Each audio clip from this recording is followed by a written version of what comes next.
is entitled A Hopeful Compromise, the Universal Declaration of Human Rights.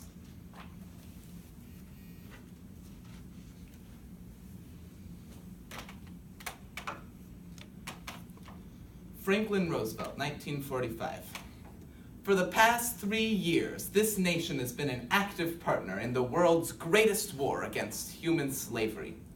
After repeated meetings with Mr. Churchill and Marshal Stalin, it has become clear that we need a lasting form of order.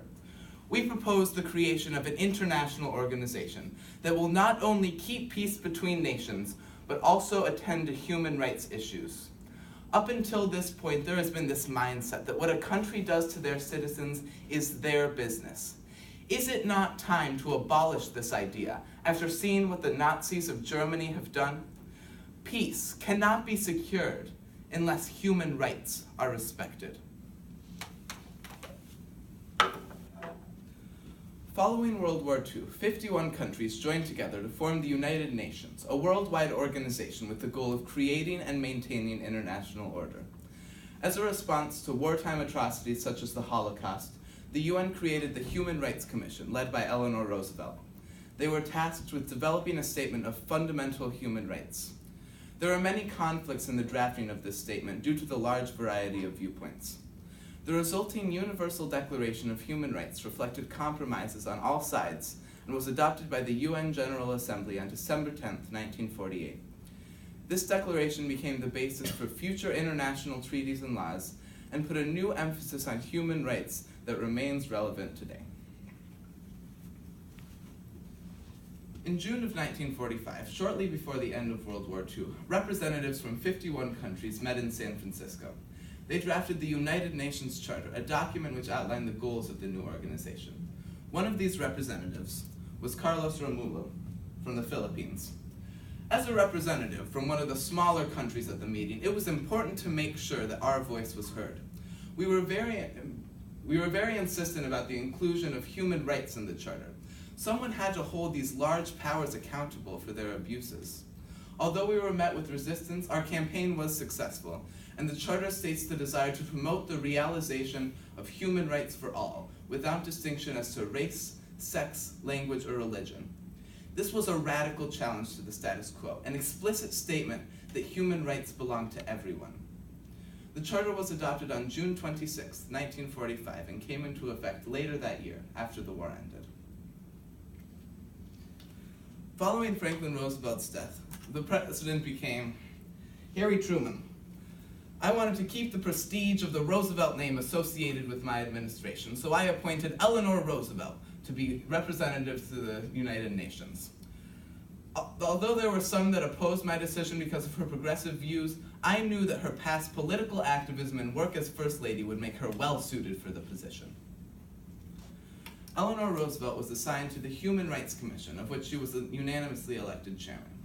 One of the other members on the commission was John Humphrey from Canada. The main goal of our commission was to draft a document that outlined all-inclusive fundamental human rights. But even at our first meeting, it was clear that that would be nearly impossible.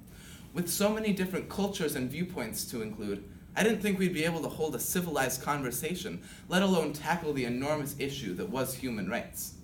As Secretariat, I was tasked with drafting a preliminary document, with rights ranging from the right to freedom to the right to leisure. My draft was revised by René Casson, representative from France. I changed John Humphrey's draft from a simple list of rights to a declaration with a more poetic and complete feel. After further revisions by the drafting subcommittee in Geneva in 1947, the draft was sent out to all 56 member states for feedback. Charles Dukes, representative from England, 1947.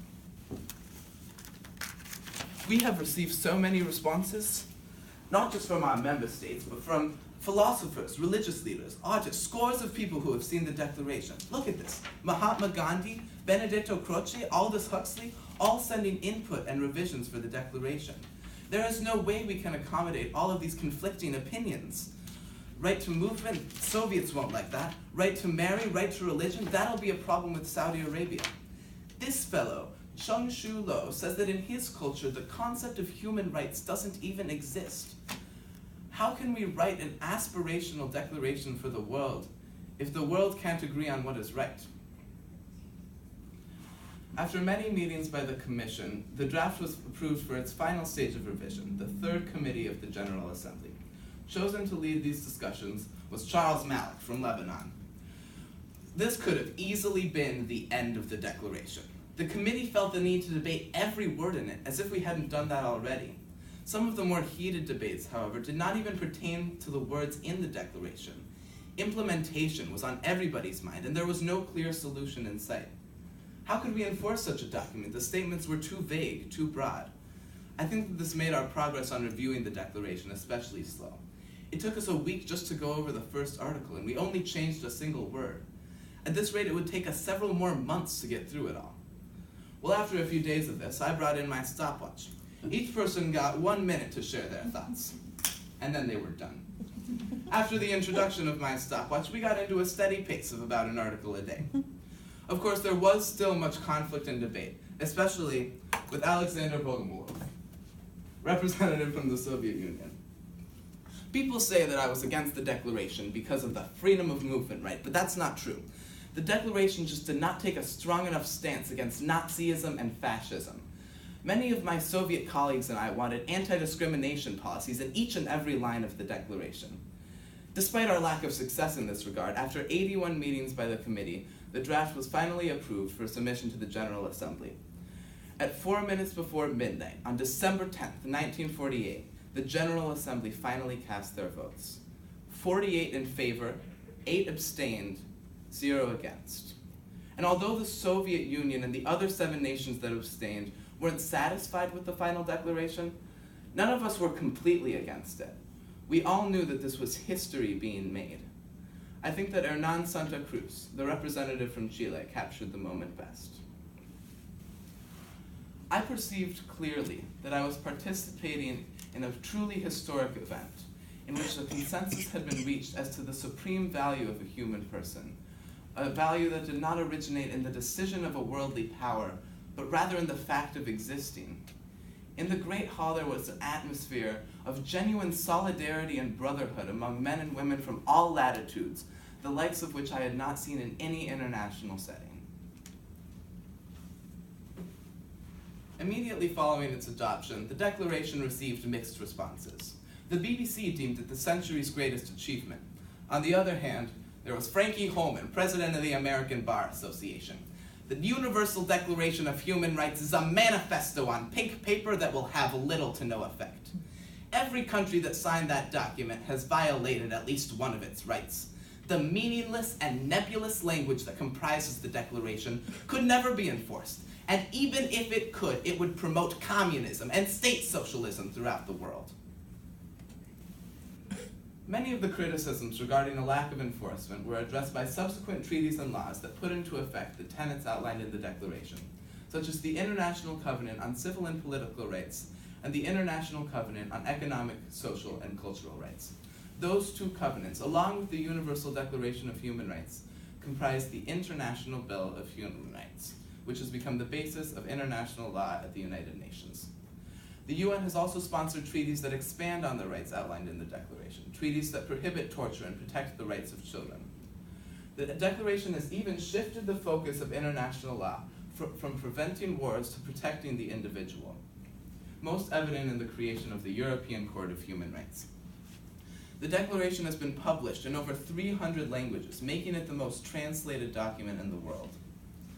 The journey to protect human rights is ongoing, but the Universal Declaration was instrumental in bringing human rights to the forefront of international law.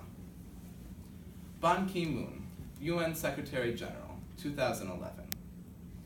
Human rights belong to every one of us, without exception.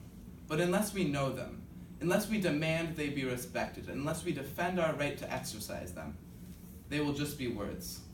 The Universal Declaration of Human Rights proclaimed these rights. Now we, as a society, must protect them. Thank you.